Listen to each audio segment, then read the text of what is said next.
So what would be the cheapest ticket to the final? The cheapest ticket for the final is a little bit below 100 euros. Europa League Final in Baku. There was a lot of criticism leveled at UEFA. Some empty seats in the stadium, which is really sad to see in a major European cup. The Azeris did a good job. They have a great stadium. We wanted to give also the chance not only to Central European Federation. The whole issue surrounding an Armenian player playing for Arsenal.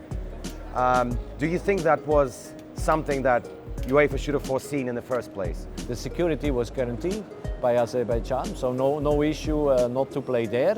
It was a decision what the player took.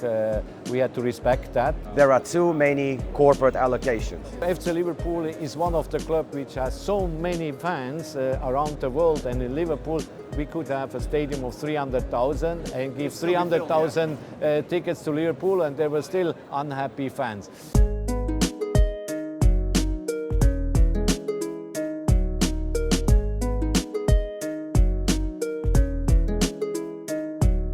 Hello everyone watching and listening to The Raw Take. Now today we are in Russia's northern capital of St. Petersburg, one of 11 cities which will host the Euro 2020 next year.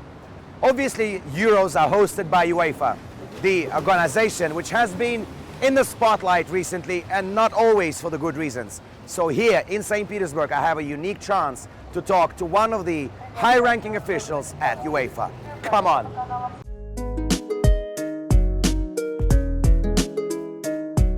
It's my great pleasure to be sitting down in St. Petersburg with Chief Executive Officer of UEFA Events, Martin Kallen.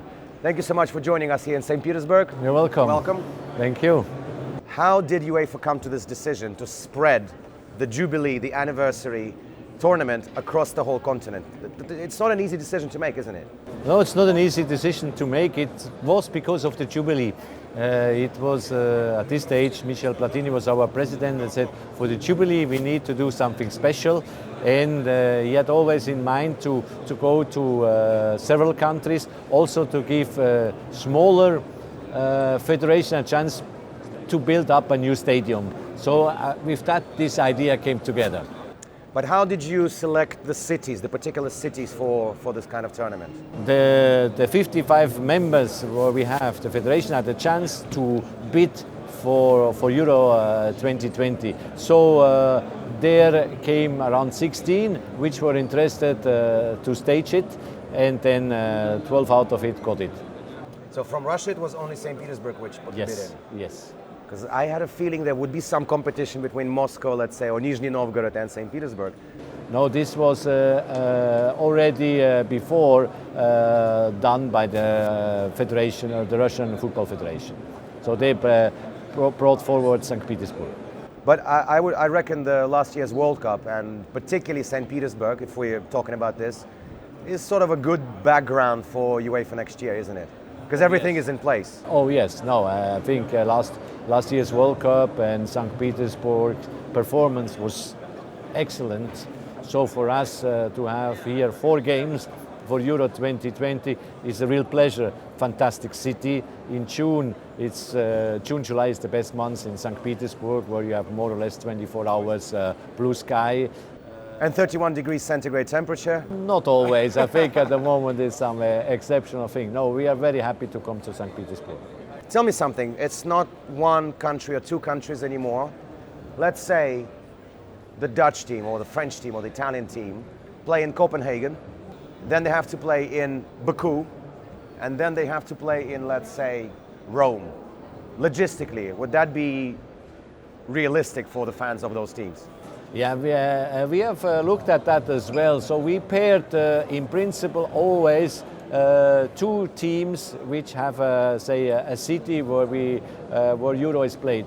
If you take St. Petersburg, it's linked with Copenhagen. So the Russian national team will play 2 matches in the group stage here in St. Petersburg, and the same would be done by the Danish team.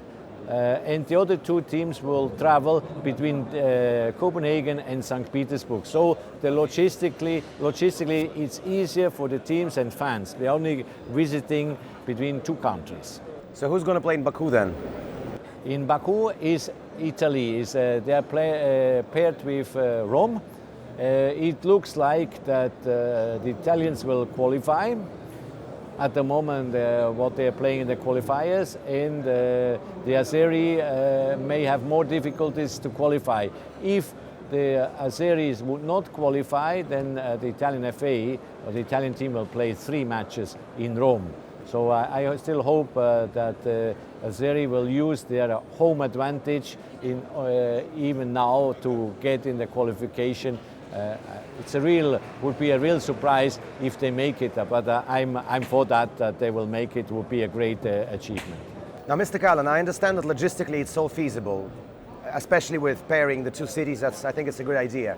When it comes to tickets, will there be any simpler process for the fans to buy tickets? Any specifics of the ticketing program you can reveal to us now? From the 12th of June until the 12th of July, everybody has the same chance. He only has to apply on our website EURO2020/tickets, and he can apply for tickets. So that's the first and best time to get tickets. Later on, the qualified teams have another chance for the fans which qualified through the National Association to get some tickets. So I only can say to everybody, apply next week for Euro tickets for 2020 for next year. But it's going to be made on the ballot, as usual, the ballot scheme.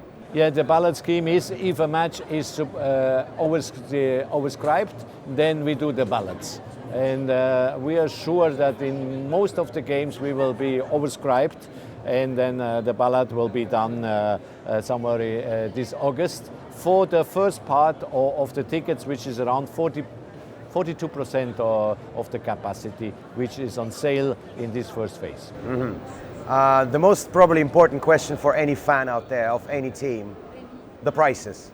Have you set the price category for those tickets yet? It starts at 50 euros, and then it goes up until the final, where it's a little bit more expensive. We have of the 51 matches, 47 matches are very good prices and are affordable for everybody. The last 3 matches are more expensive when we come to London to the semi-final and final, because the demand is very high, and for us it's important also to do a certain revenues. So what would be the cheapest ticket to the final? The cheapest ticket for the final is a little bit below 100 euros. Below 100 euros. That's probably somewhere up high in the Wembley. No, it's not so up high. In Wembley you have, in principle today, each seat is very good. Also in the other stadiums, they are all top-class stadiums. There you have, in principle, no bad views anymore. Mr. Kallen, are there any problems left to resolve before the Euro 2020 kicks off? It's just 1 year left. Obviously, it's not much time if you think about it. I mean, I just recall like a year ago the World Cup was in Russia. It feels like yesterday. So in a year there will be Euros, the first type of tournament of its kind. What are the issues, what are the challenges that you're facing at this moment?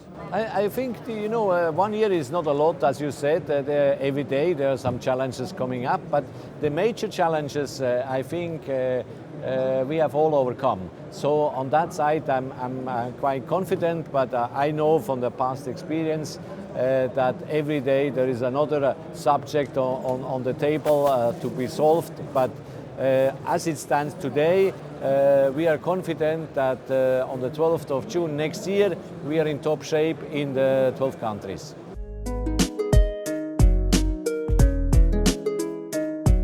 Europa League Final in Baku. There was a lot of criticism leveled at UEFA for the logistics, for the selection of the place.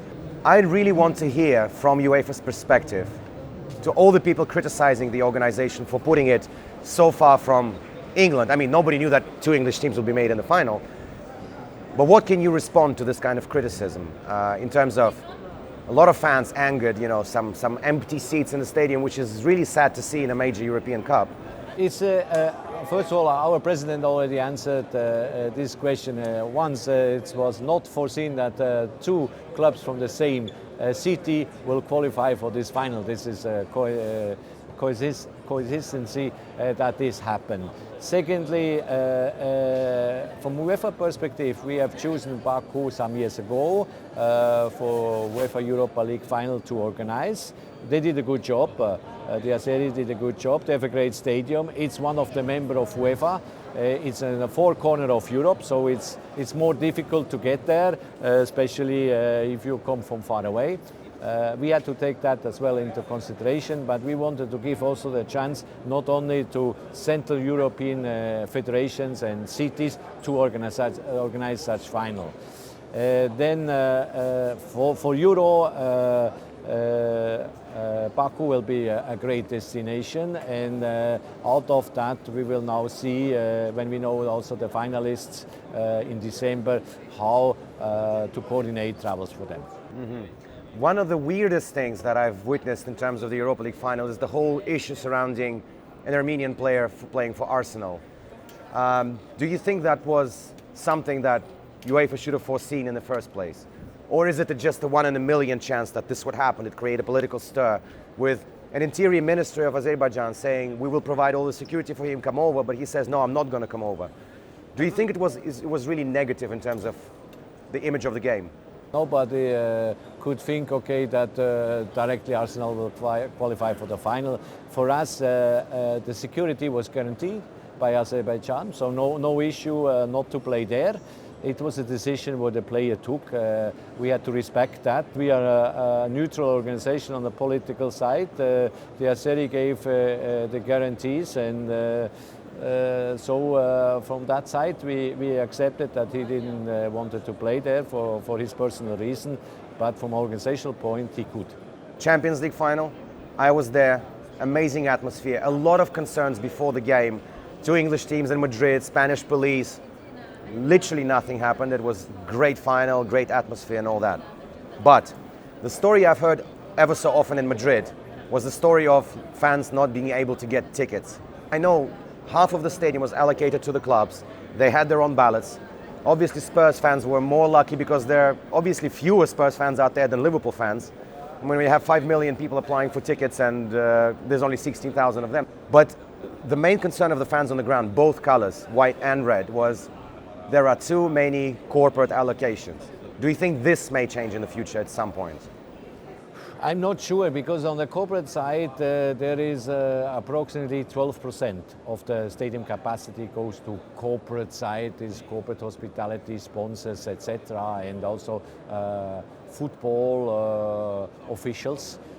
So it's not a lot compared. So it's still 88% of the tickets goes to football fans, and even in this 12% of corporate people which are important for the revenues, which brings again something for the fans, because the clubs then have the possibility to buy the best players.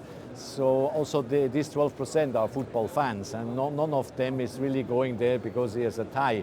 So FC Liverpool is one of the clubs which has so many fans around the world, and in Liverpool we could have a stadium of 300,000 and give 300,000 tickets to Liverpool, and there were still unhappy fans. In UEFA we have the target that minimum 56% needs to go to the two clubs, and in addition from the general public another 20% should be to football fans all over the world.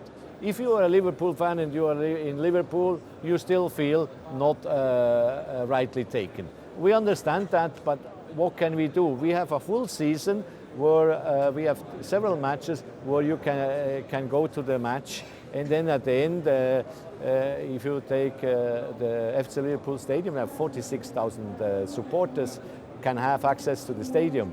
If you take the stadium in Madrid, there were 64,000, so even a bigger stadium, and the percentage of people which could go from Liverpool to the game was not much less than it is in Liverpool. So the number which was thrown about in Madrid, 25,000 corporate tickets, is fake news essentially, right? Yes.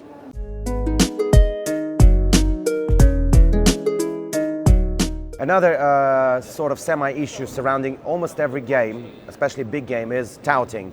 When people buy tickets for 60 euros and sell them for 7,000. Ever so often happened in Madrid as well. I saw people selling tickets for 5,000 in front of the stadium. What does UEFA do to fight that?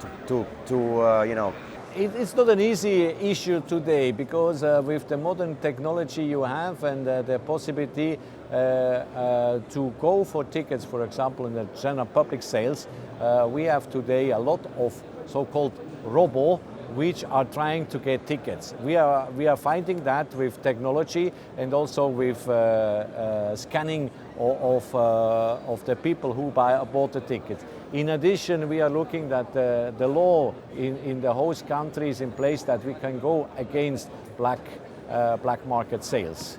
And we are looking that we can go against the big ones, which makes a lot of money out and take it out of the pockets of the fans, which we don't want, because the fan needs to go there because he's so emotionally, and then he's paying an unbelievable sum, which we really don't want that he has to pay for. So we have patrols together with the governments to see and to fight against it.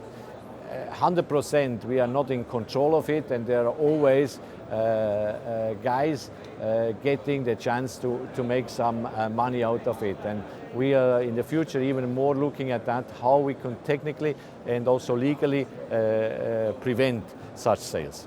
Maybe something like Fan ID, which worked in Russia last year, was an excellent idea, essentially. Yeah. You could not get in unless you are certified. Yeah, we have also the name on it, so you have your name on it. The Fan idea in Russia worked perfectly. To build that up every year in a country is not so easy, and that's also quite a big cost. But it would be one solution which even would prevent more the entry of people which have bought the tickets on the black market or reduce the black market. Also, we are using more and more modern technology with mobile ticketing, which helps as well to have control where the ticket goes. So you are basically considering implementing something like Fan ID into possibly Champions League or Euros or any other UEFA held tournaments? For the moment, we are not looking at that. We will do it EURO2020 here in St. Petersburg. For Russia, we will have Fan ID because the Russian government proposed us this option. We were very happy to say yes because it solves two issues. One is the visa, and the second one also you have a better control. It's still logistically quite heavy to implement, and we are looking more on the mobile ticketing side and on measures there for the future. FIFA is doing a lot to change now. Club World Cup, different changes. Maybe no longer implementing the 48-team tournament in Qatar, but definitely the next one in North America. What changes can we see from UEFA? UEFA is reforming constantly as well under Mr. Cheferin. So what is the next steps in terms of changing the European football?